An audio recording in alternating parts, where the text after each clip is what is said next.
আজকে আমি chilli chicken বানাবো। ওই জন্য প্রথমে মাংসটাকে ম্যারিনেট করে নিয়েছি। তামিলনাড়ুতে একটি মশলা পাওয়া যায়, নামটা চিলি চিকেন মশলা। তামিলনাড়ু ছাড়া আর কোথাতেও পাওয়া যায় না। তো আমি ওই মশলাটা দিয়েছি, আর একটু কর্নফ্লাওয়ার দিয়েছি, আর একটু নুন দিয়েছি, ওই দিয়ে ম্যারিনেট করে নিয়েছি। আর কিচ্ছু না, বাকি সব মশলাতেই আছে। আমাদের পশ্চিমবঙ্গে যেমন চিলি চিকেন মানে একটু রসা রসা হয়, কিন্তু তামিলনাড়ুতে এই ড্রাই চিলি চিকেনটা পাওয়া যায়। বেশি খাটুনিও নয়, কম সময়ে একটি দারুণ টেস্টি মাংস রান্না হয়ে যায়।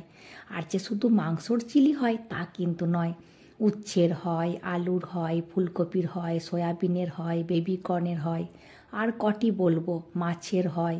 শুধু এখানে চিলি চিকেন মশলাটা থাকলেই হবে। আর দেখুন কি সুন্দর দেখতে লাগছে, খেতেও কিন্তু খুব টেস্টি আর মুচমুচে হয়। ভিডিওটি দেখার জন্য অনেক অনেক ধন্যবাদ।